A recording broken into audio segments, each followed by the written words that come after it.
বিসমিল্লাহির রহমানির রহিম। আসসালামু আলাইকুম। আমার আপু এবং ভাইয়ারা আপনারা কেমন আছেন? আল্লাহর রহমতে সবাই ভালো আছেন। আমিও অনেক অনেক ভালো আছি আপনাকে দোয়া এবং ভালোবাসায়। আজকে অনেক সুন্দর একটা ভিডিও নিয়ে আপনাদের মাঝে এলাম।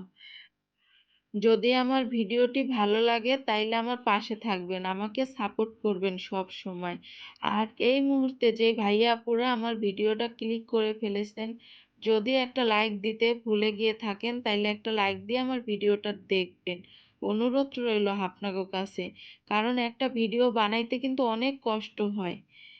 থাক আর বেশি আমি কথা বাড়াবো না। এখন আমি ভিডিওটা শুরু করে দিলাম।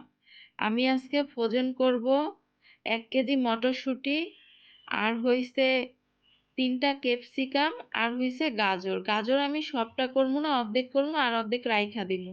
কারণ একটু ভিডিও করার লেগে আমি অল্প কইরা করছি, যে আমি এইভাবে রাখি। পরে আবার একটা সময় অনেক সুন্দর করে আমি রাইখা দিব। তখন আর ভিডিও করবো না। তাই আমি অল্প কিছুই আপনাদের লগে শেয়ার করলাম।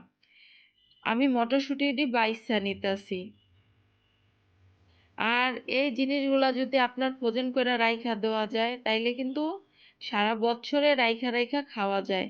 যেমন ডিপে রাখলে হয় কি, একটা কিছু রান্না করলেন, তরকারির মধ্যে বা বিরিয়ানির মধ্যে বা পোলার মধ্যে মটরশুঁটিটা দিয়া দেওয়া যায়।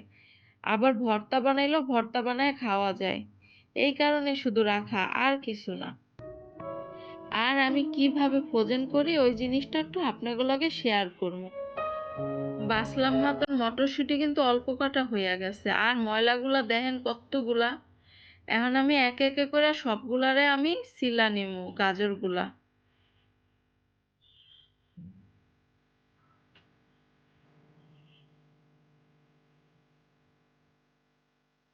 ক্যাপসিকাম গুলো কাইটা নিছি, আর গাজরগুলো আমি ছিলা নিতাছি।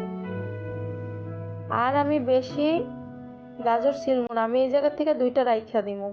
এই যে দেখেন আমার সবগুলাকে বাছা হয়ে গেছে। এখন আমি একটু ময়লা পরিষ্কার করতেছি, যে ময়লাগুলো আছে। আমি এখন সবগুলোরে ধুইয়া আনবো।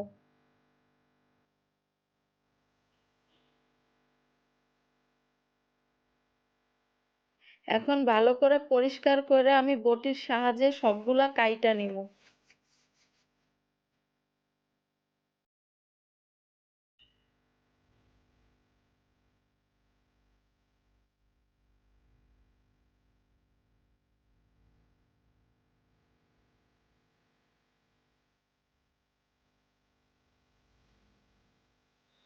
গাজর আর ক্যাপসিকাম এগুলারে আমি শুধু গাজরটা করবো ২ ফালি আর ক্যাপসিকাম করবো ৪ ফালি।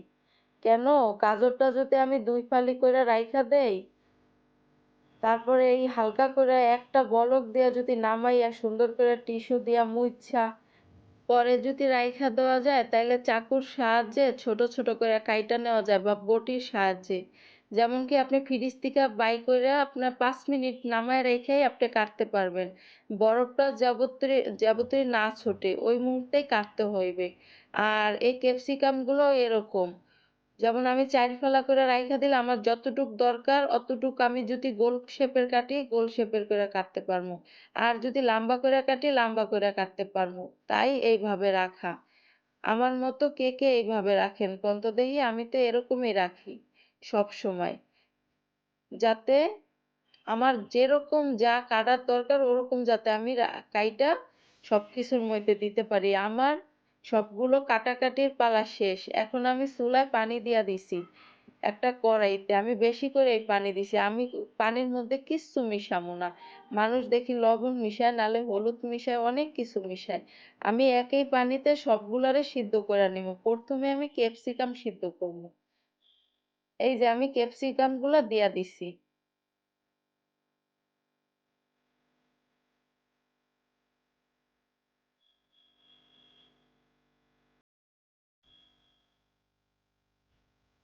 আমার আপুগো আমি পুরানো কথাটা মনে করিয়ে দিতে চাই। এই মুহূর্তে যারা যারা আমার ভিডিওটা দেখছেন, যদি একটা লাইক দিতে ভুলে গিয়ে থাকেন তাইলে একটা লাইক দিয়ে দেবেন। আর যদি ভিডিওটা একটু ভালো লাগে তাইলে আমার পাশে থাকবেন আর ছোট্ট একটা কমেন্ট করবেন।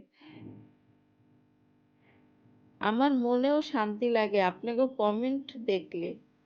এইটাই, আর কিছু না। এখন আমি গরম পানির থেকে উঠায় একটা চালনির মধ্যে দিয়া আবার ঠান্ডা করে নিতাছি ওই পানিটা। এখন আমি ছেনির মধ্যে রাইখা দিতাছি জুড়ানের লেগা, যাতে একবারে ঠান্ডা হইয়া যায়। কারণ এগুলো আমি আইসক্রিমের ডিব্বায় রাখবো। আমার ঘরে নতুন কোনো ডিব্বা নাই, আমার যা আছে তাই আমি ব্যবহার করব। কারণ আইসক্রিমের ডিব্বাগুলো আনে ওগুলা তো ফালানো হয় না, ওগুলা রাইখা দেয়, ওটির মধ্যে একটা জিনিস আমি রাইখা দিই এই কারণে।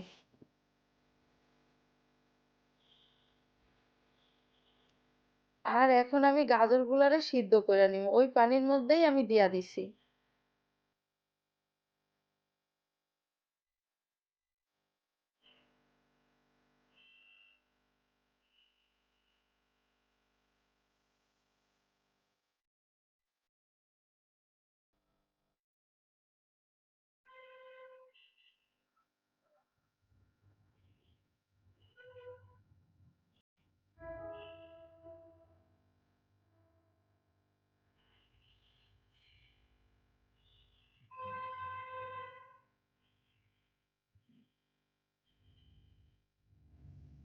আমি এই পাতিলটার মধ্যে পানি দিয়ে কিছু সময় রাইখা দিব।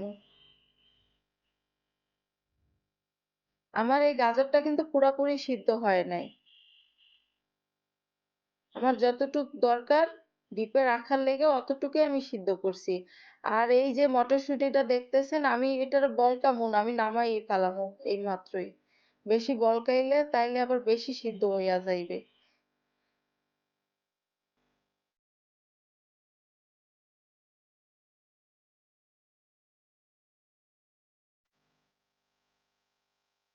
মটরশুঁটি আমি নামিয়ে ফেলছি, এখন আমি ঠান্ডা পানি দিয়ে আবারও ধুইয়া নিমু।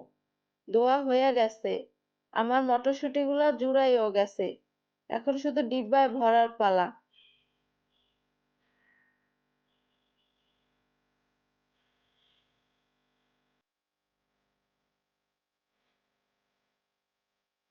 গাজরগুলো আমি সুন্দর করে একটা টিস্যু দিয়ে মুইচ্ছা রাইখা দিতাছি, যাতে পানি যাতে না জমে এই কারণে।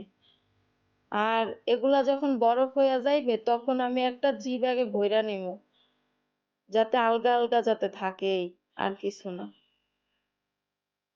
এইভাবে সংগ্রহ করে রাইখা দিলে তাইলে অনেকদিন ভালো থাকবে, আবার অনেকদিন আপনারা বাইর করে খাইতে পারবেন।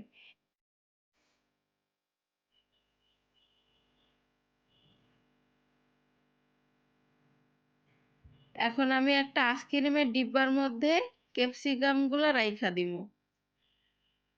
এই ক্যাপসিকাম অনেক কিছুতেই ব্যবহার করা যায়।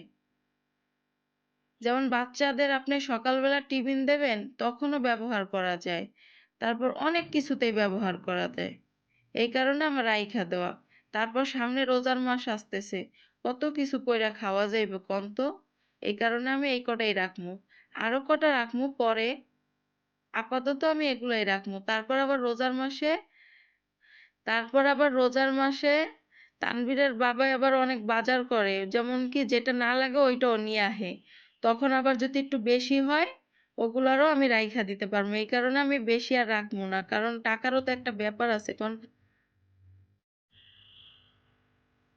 এই বক্সের মধ্যে আমি সুন্দর করে রাইখা দিলাম। এখন আমি আরেকটা আইসক্রিমের বক্স লইছি, ওইটার মধ্যে আমি মটরশুঁটি গুলা রাখবো।